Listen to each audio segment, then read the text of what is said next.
नमस्कार विद्यार्थी मित्रांनो, दीप अकॅडमीमध्ये आपल्या सर्वांचं स्वागत आहे. आपल्या चॅनलवरील नवनवीन व्हिडिओज बघण्यासाठी आपल्या चॅनलला सबस्क्राईब करा. विद्यार्थी मित्रांनो, आज आपण 7th क्लासमधील 1.5 children are going to school ही पोयम बघणार आहोत. Children are going to school म्हणजे मुले शाळेत जात आहेत. निदा फाजली हे या पोयमचे लेखक आहेत. तर बघूयात त्यांच्याविषयी काही माहिती दिलेली आहे, ती आपण सुरुवातीला बघूया. Nida Fazli was a prominent Hindi and Urdu poet. Prominent म्हणजे काय, तर प्रसिद्ध किंवा विख्यात असं आपण त्याला म्हणतो. मग निदा फाजली हे हिंदी आणि उर्दूमधील प्रसिद्ध कवी होते. He was written many different types of songs and poems. त्यांनी वेगवेगळ्या प्रकारचे लिहिलेल्या आहेत. He was honoured with the national harmony award. त्यांना राष्ट्रीय हार्मोनी अवॉर्ड म्हणजे सुसंवाद पुरस्कार हा सन्मानित करण्यात आलेला आहे. He was awarded Padmashri by the government of India. Bharat सरकारने देखील त्यांना पद्मश्री हा पुरस्कार देऊन त्यांचा गौरव केलेला आहे. पद्मश्री हा पुरस्कार त्यांना प्रदान केलेला आहे.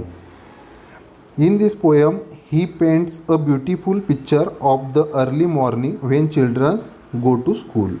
आता ही आपण जी पोयम बघणार आहोत, childrens are going to school, या पोयममध्ये निदा फाजली यांनी सकाळच्या वेळेस ज्यावेळेस मुले शाळेत जात असतात त्यावेळेसचं सुंदर असं चित्र घेतलेलं आहे आणि त्याचं वर्णन या पोयममध्ये केलेलं आहे. पुढे बघूयात आता आपल्याला काय विचारलेलं आहे. Think of the following everyday occasions. तर याच्यामध्ये बघा, आता प्रत्येक दिवशी घडणारे काही घटना असतात तर त्यांचा आपल्याला विचार करायचा आहे. Describe what you experience in your surrounding using at least 2 of your 5 sense. आणि आपले जे काही 5 इंद्रिय आहेत तर त्यापैकी 2 इंद्रियांचा उपयोग करून आपल्या आजूबाजूच्या परिसरामध्ये आपल्याला काय काय अनुभव येतात त्याचं आपल्याला वर्णन करायचं आहे. Describe your emotions feelings along with your sensory experience. आणि त्याचबरोबर तुमचा जो अनुभव आहे तर तुमच्या अनुभवाबरोबरच तुमच्या ज्या काही भावना असतील त्याचं वर्णन देखील येथे तुम्हाला करायचं आहे. आता खाली काही ऑकेजन्स दिलेले आहेत आणि त्याचा आन्सर्स आपल्याला द्यायचे आहेत. तर बघा, त्याच्या खाली आपल्याला काही सम युजफुल वर्ड्स देखील दिलेले आहेत. तर हे जे सम युजफुल वर्ड्स आहेत या वर्ड्सचा यूज करून, या वर्ड्सचा उपयोग करून आपल्याला हे वर आन्सर द्यायचे आहेत. तर त्याच्यामध्ये बघा, सुरुवातीला आपल्याला ऑकेजन दिलेलं आहे very early morning before sunrise. म्हणजेच सकाळी पहाटे लवकर सूर्योदयापूर्वी आपल्याला कोणकोणता अनुभव येतो, तर आपल्याला आपल्या आजूबाजूच्या परिसरामध्ये काय काय दिसतं ते आपल्याला सांगायचं आहे. बिफोर सनराईज म्हणजे सूर्योदयाच्या पूर्वी. तर बघा, everything is calm and quite म्हणजे सगळीकडे काय असते, शांतता असते. त्यानंतर द कॉक्स आर क्रोविंग म्हणजे जे काही कोंबडे वगैरे आहेत ते ओरडत असतात, ते आरवत असतात. द बर्ड्स आर चर्पिंग पक्षी जे आहेत ते चिवचिव करत असतात. The atmosphere is pleasant we feel fresh. तर बघा, सगळीकडचं जे ॲटमॉस्फिअर असतं, सगळीकडचं जे वातावरण असतं ते एकदम शांत असतं आणि आपल्याला अतिशय आनंददायी असं वाटत असतं. वी फील फ्रेश म्हणजेच आपल्याला सर्व काही आनंद असतो, सगळीकडे आनंद असतो. आपण देखील आनंदी असतो, सर्वजण देखील आनंदी असतात. त्यानंतर पुढे बघा, सेकंड नंबर दिलेला आहे आपल्याला early morning at or a little after sunrise. आता आपण बिफोर सनराईज बघितलं, आता आपल्याला बघायचं आहे आफ्टर सनराईज म्हणजे सूर्योदयाच्या नंतर. तर सूर्योदयाच्या नंतर काय झालेलं असतं, आपल्याला बरेचसे लोक उठलेले दिसतात म्हणजे most people are fully awake. त्यानंतर त्यांनी त्यांचं काम सुरू केलेलं असतं म्हणजेच they start their work. The sound of their activities are heard. त्यांनी त्यांच्या कामाला सुरुवात केलेली असते म्हणून आपल्याला वेगवेगळ्या प्रकारचा आवाज येण्यासाठी सुरुवात होते. त्याच्यानंतर बघा, थर्ड ऑकेजन काय दिलेलं आहे, at the time of school prayer and assembly. ज्यावेळेस शाळेची प्रार्थना असते त्यावेळेस आपल्याला काय अनुभवायला मिळतं बघा. The bell rings. शाळेची ज्यावेळेस प्रार्थना असते त्यावेळेस शाळेची घंटा वाजते. कशासाठी? तर फॉर द प्रेयर्स, म्हणजे प्रार्थना असते म्हणून. Students are praying devotionally. आणि जे मुलं आहेत ते प्रार्थना म्हणतात. कशी? भक्तिभावाने ते प्रार्थना म्हणत असतात. There is complete silence everywhere. आणि प्रत्येक ठिकाणी सगळीकडे शांततेचं वातावरण पसरलेलं असतं. त्यानंतर आपण पुढे बघूयात. 4th नंबरचं ऑकेजन आहे lunch time at home or at a function. Lunch time म्हणजे जेवणाच्या वेळी. तर आता बघा, जेवणाच्या वेळी कशा प्रकारचं वातावरण असतं, कशा प्रकारचा अनुभव आपल्याला येतो. Hot sun. सगळीकडे गरम वातावरण असतं. खूप ऊन पडलेलं असतं. Strong wind. खूप वारा देखील सुटलेला असतो. त्याच्यानंतर पुढचं ऑकेजन बघा. On the playground before sunset at sunset. म्हणजेच आता सूर्यास्ताच्या वेळी आपल्याला बघायचं आहे, सूर्यास्ताच्या पूर्वी. तर बघा त्यावेळेस आपल्याला कशा प्रकारचं वातावरण जाणवतं. पीच डार्क, म्हणजे सगळीकडं एकदम काळोख असतो, एकदम अंधार पसरायला सुरुवात झालेली असते. त्यानंतर फ्री वातावरण असतं. म्हणजे बघा, आपण जे दिवसभर काम केलेलं असतं, थकून गेलेलो असतो, किंवा आपण शाळेत गेलेलो असतो, शाळेतून घरी आलेलो असतो, त्यामुळं आपलं जे दिवसभराच्या कामानंतर आपण फ्री झालेलो असतो, म्हणजे आपण मुक्त झालेलो असतो. त्यानंतर बघा पुढचं ऑकेजन आहे बेड टाईम. म्हणजे ज्यावेळेस आपण झोपतो त्यावेळेस. तर बेड टाईमला कशा प्रकारचं वातावरण असतं. त्यावेळेस देखील डार्क, म्हणजेच एकदम गडद अंधार झालेला असतो आणि आपल्याला छानसं वाटत असतं, म्हणजे नाईस अशा प्रकारचं वातावरण असतं. मग आता पुढं बघूयात आपल्याला अजून काय विचारलेलं आहे. तर बघा आता 2nd नंबर क्वेश्चन आपल्याला काय विचारलेलं आहे. What do you see on your way to school every day. List at least 5 of the place or people. तर ज्यावेळेस तुम्ही प्रत्येक दिवशी शाळेत जात असताना रस्त्यानं तुम्हाला काय काय दिसतं. तर तुम्हाला दिसणारे 5 ठिकाणं किंवा व्यक्ती, त्यांची तुम्हाला नावं लिहायची आहेत. मग तुम्हाला जी 5 ठिकाणं दिसतात, प्लेसेस दिसतात, तर त्याच्यामध्ये बघा काय लिहिणार आहात तुम्ही. तुम्हाला झाडे दिसतात, ट्रीज, बिल्डिंग्स, हाऊसेस, त्यानंतर शॉप्स दिसतात, व्हेइकल्स दिसतात, कार्स दिसतात, त्यानंतर टेम्पल्स दिसतात, आणि पीपलमध्ये तुम्ही काय लिहिणार आहात. तुम्हाला वर्कर्स दिसतात, स्टुडंट दिसतात, परत मिल्कमॅन दिसतो, नंतर ग्रीन ग्रोसर. अशा प्रकारचे एक्झाम्पल्स तुम्हाला याच्यामध्ये लिहायचे आहेत. त्यानंतर आता आपण पुढे जाऊयात. पुढे आपल्याला पोएम बघायची आहे. Childrens are going to school. पण आता सुरुवातीला आपण पोएम रीड करून घेऊयात. Morning light spreads over the earth. Once again the sky bows his head in respect, for children are going to school. The sun, after his morning deep in the river, dressed up in his golden muslin turban, waits and smiles on one side of the road, for children are going to school. Through the green top branches, breezes sing their songs of blessing. Fragrant flowers awaken the sleepy roads with their melodies. At the corner of the lane, the people in his lush deep foliage waves his hands, for children are going to school. Angles of light have set out every road. तर बघा, stanza bye stanza या पोएमचं आपण मराठीमध्ये भाषांतर बघूयात. सुरुवातीला बघा काय दिलेलं आहे. Morning light spreads over the अर्थ. म्हणजे आता पहाट झालेली आहे आणि संपूर्ण पृथ्वीवर सर्वत्र आपल्याला प्रकाश दिसायला लागलेला आहे. जसं पहाट झाल्याच्या नंतर आपण सकाळचं वातावरण बघतो, सगळीकडे आपल्याला काय दिसतो, प्रकाश दिसतोय, तसं संपूर्ण पृथ्वीवर देखील प्रकाश पसरलेला आहे. वन्स अगेन, पुन्हा एकदा, the sky bows his head in respect. पुन्हा एकदा काय झालेलं आहे, आकाशानं डोकं टेकलेलं आहे. For children are going to school, कारण का मुलं शाळेमध्ये जात आहेत. बघा, सकाळच्या सुंदर असं वातावरणाचं वर्णन या ठिकाणी कवीने केलेलं आहे. त्यानंतर आपण पुढे जाऊयात. The sun after his morning dip in the river dress up in his golden muslin turban. मग सकाळी सकाळी सूर्य त्याच्या स्नानानंतर नदीमध्ये त्याच्या पोशाखात सोन्याची मलमल पगडी घातलेला दिसत आहे. बघा किती सुंदर प्रकारचं वर्णन या ठिकाणी कवीनं केलेलं आहे. आपण पुन्हा बघूयात. The sun after his morning dip in the river. सकाळी काय झालेलं आहे, सूर्य त्याच्या स्नानानंतर नदीमध्ये dress up in his golden muslin turban. त्याचा जो पोशाख आहे तर त्या पोशाखामध्ये सोन्याची मलमल पगडी घातलेला तो दिसत आहे. Waits and smiles on one side of the road for children are going to school. त्यानंतर सूर्य हा रस्त्याच्या कडेला थांबलेला दिसत आहे आणि तो वाट पाहतोय आणि हसू लागतोय, कारण का मुलं शाळेमध्ये जात आहेत म्हणून. पुढे बघा. Through the green top branches breezes sing their song of blessing. मग हिरव्या कलरचा टोप घातलेली फांद्यांची जी शाखा आहे तर त्याच्यामधून जी वाऱ्याची झुळूक आहे ती आनंदाचे गाणे गात आहे.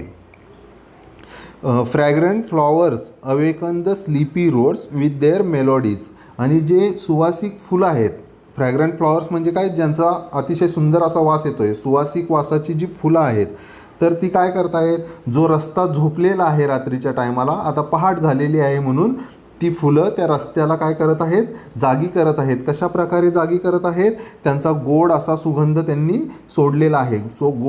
तो सुगंध सर्वत्र पसरलेला आहे आणि त्या रस्त्याला जागे करत आहेत. त्यानंतर पुढे बघूयात आपण आता. At the corner of the lane the people in his lush deep foliage waves his hands. मग बघा, जी लेन आहे, लेन म्हणजेच गल्ली, त्या गल्लीच्या कोपऱ्यापर्यंत खूप खोलवर असे जे ते पिंपळ आहेत तर ते पिंपळामध्ये पादचारी हात हलवताना दिसत आहेत, कारण का मुलं हे शाळेला जात आहेत. त्यानंतर आपण पुढे बघूयात. Angles of light have set out every road is a gleam. आणि जो प्रकाशाचा कोन आहे, प्रकाशाचा किरण आहे, तो बाहेर गेलेला आहे आणि प्रत्येक रस्ता जो आहे तो सूर्याच्या किरणासारखा दिसत आहे. At this hour every particle of the earth throbs like a mother heart. आणि हा जो प्रत्येक क्षण आहे, पृथ्वीवरील प्रत्येक जो कण आहे तो देखील आपल्याला धडधडताना दिसतोय. आणि तो कशा पद्धतीनं धडधडतोय, ज्याप्रमाणे आपल्या आईचं जे हृदय आहे ते धडधडतं त्याप्रमाणे हा जो प्रत्येक क्षण आणि पृथ्वीवरील प्रत्येक कण आपल्याला धडधडताना दिसत आहे. Time sitting on an old roof. वेळ जी आहे तर ती कुठं बसलेली आहे, जे जुनं छत आहे त्या जुन्या छतावर वेळ बसलेली आहे. Flies pigeons in the sky. आणि कबुतरांना आकाशामध्ये उडवून देत आहे. For childrens are going to school. कारण मुलं शाळेत जात आहेत म्हणून. तर बघा, आपण ही जी पोएम आहे तर ह्या पोएमचा मराठीमध्ये संपूर्ण मिनिंग बघितलेला आहे, त्याचं मराठीमध्ये भाषांतर बघितलेलं आहे. त्यानंतर आपण बघूयात, आपल्याला काही क्वेश्चन विचारलेले आहेत याच्याखाली. तर त्याच्यामध्ये बघा, आपल्याला इंग्लिश वर्कशॉप दिलेला आहे, तर इंग्लिश वर्कशॉप आपण आता बघूयात त्याच्यामध्ये काय विचारलेलं आहे. क्वेश्चन फर्स्ट आहे, रीड द पोएम अलाउड. आपल्याला ती पोएम मोठ्याने वाचायची आहे. आता आपण ती पोएम वाचलेली देखील आहे आणि त्याचा अर्थ देखील बघितलेला आहे आणि तुम्हाला प्रत्येकाला ही पोएम पुन्हा एकदा वाचायची आहे. क्वेश्चन नंबर 2 घेऊयात आपण. Find at least 2 things from the poem that show the following. आता आपल्याला खाली ए आणि बी 2 सेंटेन्स दिलेले आहेत, तर खाली ते सेंटेन्स दिलेले आहेत तर त्याचे 2 आपल्याला अर्थ, कमीत कमी 2 अर्थ आपल्याला पोएममधून शोधायचे आहेत. तर पहिलं काय दिलेलं आहे आपल्याला, इट इज अर्ली मॉर्निंग. म्हणजे पहाटेची जी सकाळ आहे, पहाटेची जी वेळ आहे त्याच्या अर्थ दाखवणारी 2 गोष्टी कोणत्या आहेत त्या पोएममध्ये दिलेल्या आहेत, त्या आपल्याला बघायच्या आहेत. मग त्याच्यामध्ये बघा, सुरुवातीला आपण बघूयात, इट इज अर्ली मॉर्निंग या अर्थाच्या 2 ओळी कोणत्या दिलेल्या आहेत पोएममध्ये. तर इथं सुरुवातीला बघा, morning light spreads over the earth, ही एक ओळ दिलेली आहे. आणि त्याच्यानंतर बघा, the sun dress up in his golden muslin turban, ही एक सेकंड लाईन आपल्याला इट इज अर्ली मॉर्निंग ह्या मिनिंगच्या दिसत आहेत. त्यानंतर आपण आता सेकंड नंबर बघूयात. सेकंड नंबर काय दिलेला आहे, सेकंड नंबरमध्ये बघा, द ॲटमॉस्फिअर इज प्लेजंट. म्हणजे जे वातावरण आहे ते आपल्याला शांत असं दिसत आहे. तर याच्या याच अर्थाच्या दोन लाईन कोणत्या आलेल्या आहेत ते आपल्याला बघायचे आहेत. तर बघा, द ॲटमॉस्फिअर इज प्लेजंट या अर्थाच्या कोणकोणत्या दोन लाईन याच्यामध्ये दिलेल्या आहेत. तर बघा याच्यामध्ये इथं बघा, breezes sing their song of blessing ही एक लाईन आलेली आहे.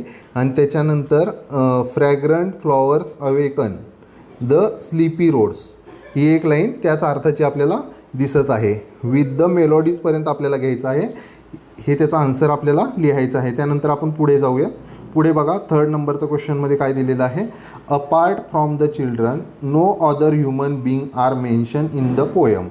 However many natural elements are shown to act like person. Right what each of them does. मग आता कवितेमध्ये आपल्याला लहान मुलांच्या व्यतिरिक्त कोणत्याही माणसाचा इथं उल्लेख केलेला नाही आहे, पण निसर्गातील काही जे घटक आहेत तर त्यांनी माणसासारखी कृती केलेली आहे असं या पोयममध्ये आपल्याला दाखवलेलं आहे.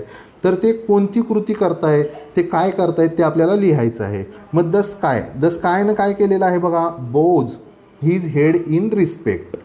त्यानंतर द सनने काय केलेले आहे, कोणती कृती केलेली आहे, dress up in his golden muslin turban. त्यानंतर ब्रिझेसने कोणती कृती केलेली आहे, sing their songs of blessing. त्यानंतर फ्रॅग्रंट फ्लॉवर्सने कोणती कृती केलेली आहे, अवेकन द स्लीपी रोड्स. त्यानंतर पुढं बघा, द पीपलने कोणती कृती केलेली आहे, वेव्ज हिज हँड्स. त्यानंतर बघा last, every particle of the earth याची कोणती कृती आहे, throbs like a mother's heart. या पद्धतीनं तुम्हाला याचा आन्सर लिहायचा आहे. आणि खाली बघा काय दिलेलं आहे, why are these written with a capital letter at the beginning. आणि आपण जी ही वरील नावं बघितली तर यांची जी सुरुवात आहे तर ही कॅपिटल अक्षराने का बरं केलेली आहे. तर याच्यामध्ये बघा, हे पोयममध्ये जे आपण बघितलं तर हे जे दिलेले नैसर्गिक घटक आहेत तर ते मानवी आहेत असं आपल्याला दाखवलेलं आहे. आणि ते मानवाप्रमाणे कृती करतात, एखाद्या व्यक्तीप्रमाणे कृती करतात असं आपल्याला दाखवलेलं आहे. आणि हे मानवी असल्यामुळे त्याला आपण कॅपिटल अक्षरामध्ये दाखवत असतो. तर त्याला इंग्लिशमध्ये आता कसं लिहिणार, the names of natural element are represented in the poem as human and the names of the human always begin with capital letters.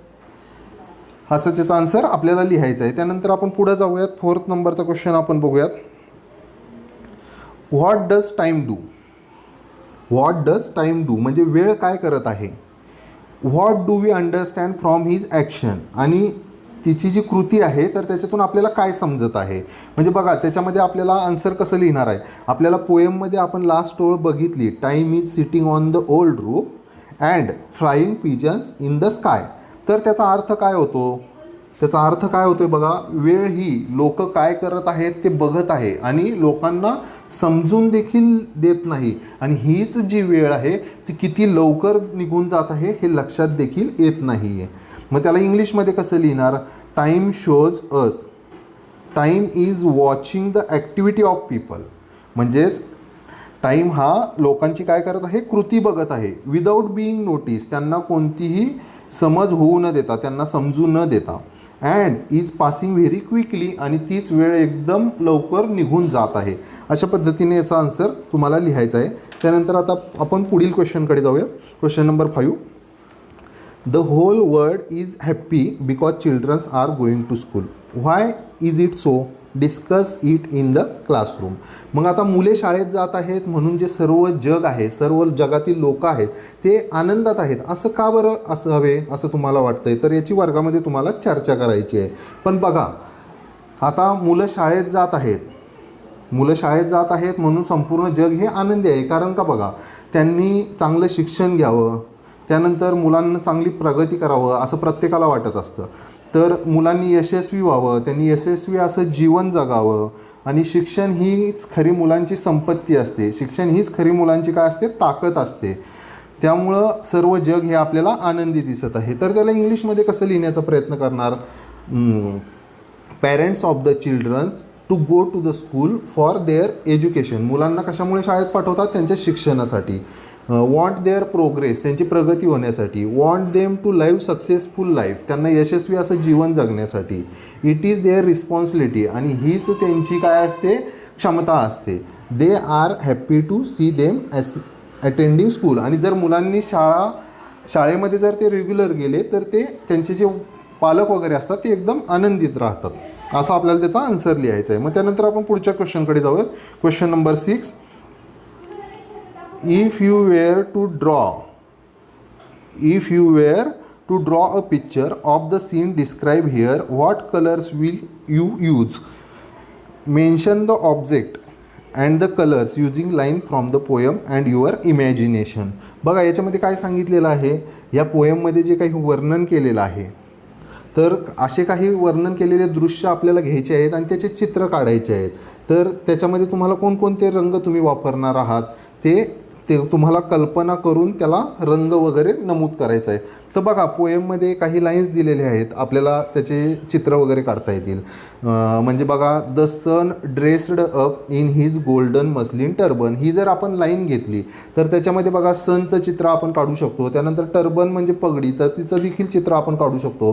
तर तो जो सन आहे त्याला कोणता कलर देणार आहोत आपण, रेड किंवा येलो कलर देऊ शकतो. त्यानंतर ती टर्बन जी आहे तर त्याला आपल्याला गोल्डन कलर द्यावा लागेल. अशा प्रकारचे चित्र काढायचे. त्यानंतर अशी दुसरी कोणती लाईन घेता येईल त्याचं आपल्याला चित्र काढता येईल. तर बघा, through the green top branches breezing sing, मग त्याच्यामध्ये आपल्याला झाड काढायचं आहे, झाडाच्या ब्रँचेस दाखवायचे आहेत आणि त्याला आपल्याला डार्क ग्रीन असा कलर द्यायचा आहे. अशा प्रकारे तुम्हाला हे चित्र काढायचं आहे. त्यानंतर पुढच्या क्वेश्चनकडे जाऊयात आपण. Try to translate a few lines. 7 नंबरचा क्वेश्चन बघा काय आहे. Try to translate a few lines of your favourite song or poem from your mother tongue into English. म्हणजे तुमच्या आवडीची एखादी पोएम असेल किंवा तुमच्या आवडीचं एखादं जर गाणं असेल तर त्याला काय करायचं आहे, तुम्ही इंग्लिशमध्ये त्याचं रूपांतर करायचं आहे. ही जी कृती आहे तर ती तुम्हाला स्वतःला करायची आहे. कारण प्रत्येकाला जी आवडणारी पोएम असते किंवा गाणं असतं, हे प्रत्येकाला वेगवेगळं गाणं आवडत असतं, वेगवेगळी पोएम आवडत असते. ते तुम्ही स्वतः तुमचं जी मातृभाषेतील कविता असेल किंवा मातृभाषेतील गाणं असेल तर त्याचं रूपांतर इंग्लिशमध्ये करण्याचा प्रयत्न करायचा आहे. नेक्स्ट क्वेश्चन बघा, 8 number question. List all the verbs in the poem that have the suffix S. आता सफिक्स एस म्हणजे काय, तर आपल्याला एखादा शब्द दिलेला असेल आणि त्या शब्दाच्या शेवटी जर यस आलेला असेल तर त्याला आपण सफिक्स यस म्हणतो. तर पोएममध्ये असे कोणते शब्द आहेत तर ते आपल्याला वर्ब्स म्हणजे क्रियापद आपल्याला शोधून काढायचे आहेत. तर त्याच्या शेवटी यस असणारे बघा कोणते कोणते शब्द आहेत. Flies, drops, smiles, waves, waits, bows, spreads. त्यानंतर अजून काही शब्द असतील तर ते तुम्ही शोधायचे आहेत आणि ते लिहायचे आहेत. त्याच्यानंतर आपण पुढे जाऊयात. 9 number question. Write in 2 minutes at least 20 words related to the given word. आपल्याला काय करायचं आहे बघा, खाली काही शब्द दिलेले आहेत, आपल्याला 3 शब्द वर्ड दिलेले आहेत, स्कूल, रोड आणि ट्री.